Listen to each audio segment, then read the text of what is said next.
This video contains full of facts and breathtaking photographs depicting the construction of the Titanic and its almost identical counterpart, the Olympic. The story commences in the Harland and Wolff shipyard in Belfast, Ireland.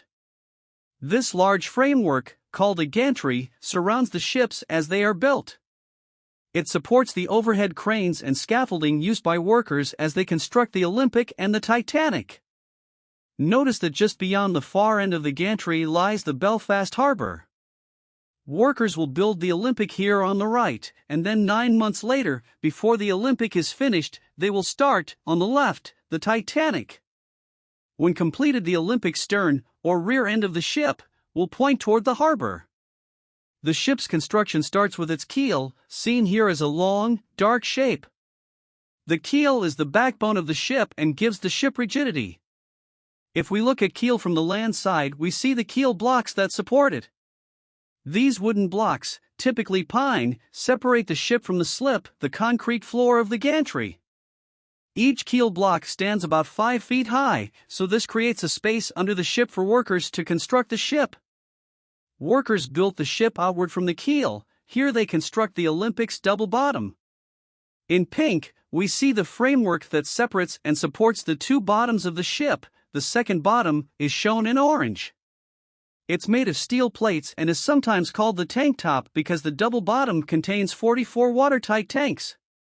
Most of the tanks carried seawater used as ballast to balance and add weight to the ship, but some carried fresh water.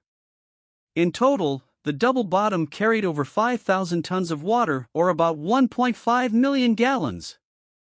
Once they finish the double bottom, workers erect the framing for the hull.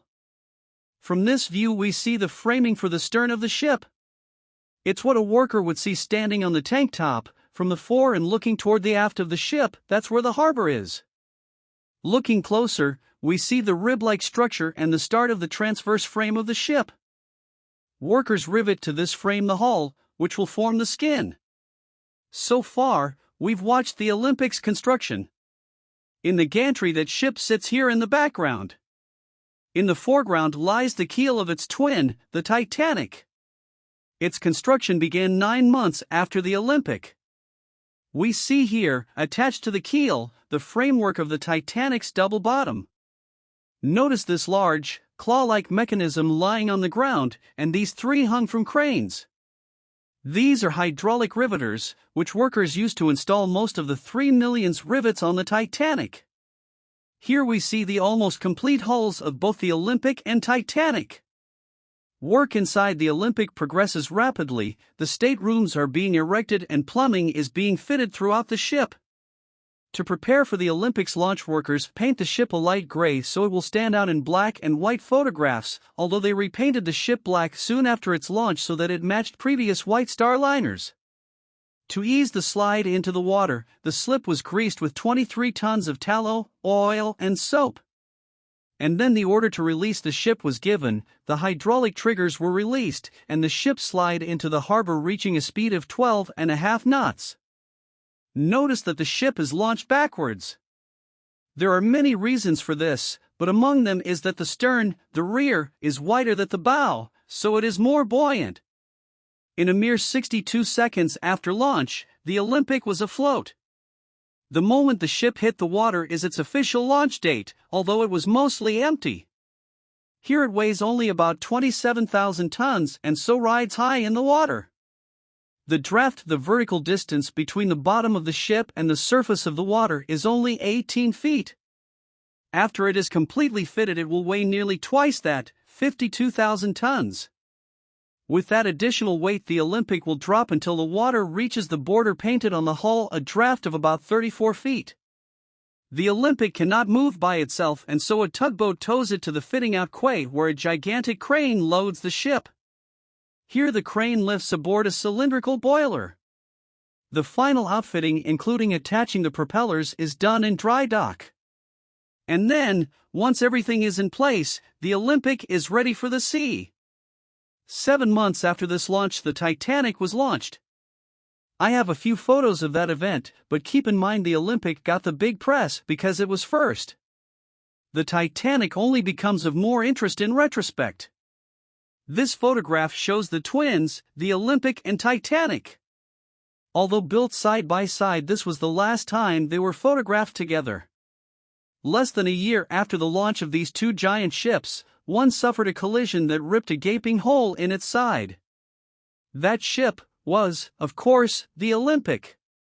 In September of 1911, the Olympic departed the port of Southampton, England, sailing towards the Isle of Wight.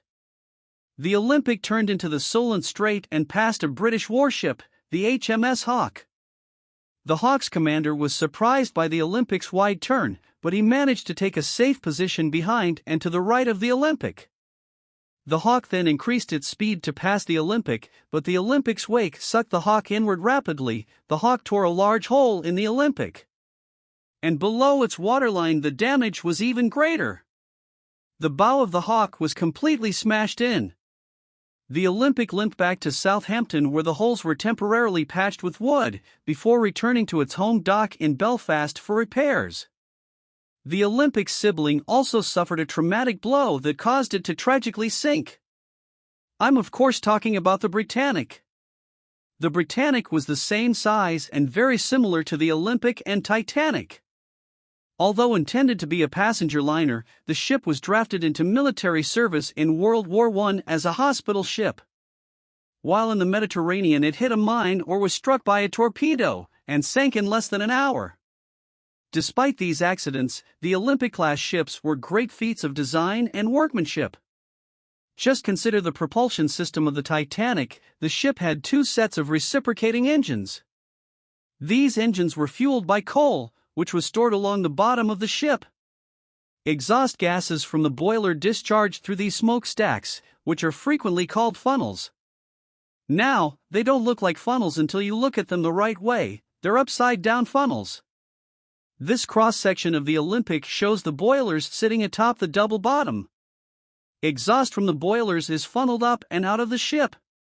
It's well known that the aftmost funnel on these ships is a dummy. It was built primarily for aesthetic reasons. Although it did not service the boilers, it was used as a ventilation and extraction shaft for the engine and turbine rooms. The Titanic needed 4,000 tons of coal for a transatlantic trip, which took 24 hours to shovel into the bunkers. Here, in this photo of the SS Minnehaha, coal is being loaded into coal ports on the side of the hull. Loading coal into the Titanic worked much the same way. This loading left streaks of coal dust on the hull, and so nearly all ocean liners at the time were painted black to help hide these traces of coal. After the advent of oil-fueled ships, lighter colors became more popular. As the Titanic crossed the Atlantic, 650 tons of coal per day was shoveled into cylindrical boilers, where it was burned to produce steam. These boilers were nearly 16 feet in diameter. This picture shows a single boiler. Notice the two workers beside it. The steam was piped to these reciprocating engines. The engines, when viewed from the front of the ship, look like this. The orange is the piston rod, and inside the cylindrical casing is the piston. This worker peering out of this casing gives a sense of engine size. Excess steam from these engines was used to drive a turbine engine. This shows the turbine under construction and without its outer casing. Note the workers at the top. This is huge. If you look closely, you can see that the turbine is made of hundreds of individual blades. A shaft transfers power from the engines to the propellers. The ones on the left and the right were powered by the reciprocating engines, and each propeller weighed 38 tons. While the central propeller was powered by the turbine engine. It was cast as a single piece of manganese bronze and weighed 22 tons. The outer propellers were used for tight navigation of harbors, while the central propeller was only used in open seas. Also, unlike the others, the central propeller could not be driven in reverse, only forward. Even with this powerful propulsion system, the Olympic-class ships were not the fastest at the time, which was intentional. The White Star Line decided that their ships should focus on comfort and luxury over speed. It's clear that the lavishly decorated rooms on the Olympic and Titanic certainly made the passage more enjoyable, but there were some hidden design choices that made these ships the pinnacle of comfort for all classes of service. The ships were steered using these helical gears. Each ship had 2 sets of both the spur gears and the beveled gears. These massive gears are nearly 6 feet across, made of solid steel, and each weigh thousands of pounds. Notice the herringbone pattern on the teeth. This pattern allowed a tight engagement of the teeth and resulted in reduced vibration transmitted to the rest of the ship. Altogether, the gearing on the Titanic weighed about 7.5 tons. This very large structural piece is called the boss arms. These arms held the shafts of the outer propellers in place, and because of their size and strength, they reinforce the hull, which reduces panting. Panting occurs when variations in water pressure, say the crest versus the trough of the wave, flex the hull inward and outward. Less flexing results in less vibrations felt by the passengers. These boss arms, also called shaft brackets, were fitted 20 feet apart at the very aft of the ship. While the Titanic and Britannic both had tragically short careers, the Olympic triumphed. In its lifetime, it made over 500 transatlantic journeys, carrying over 400,000 passengers and sailing 1.5 million miles. It even spent 4 years as a U.S.-Canadian troop transport during World War I, earning the nickname Old Reliable. After 24 years of service, the ship was decommissioned and scrapped for parts. The Olympic-class ships were absolute marvels of engineering. I hope it's for their revolutionary engineering, rather than their failures, that the ships are remembered.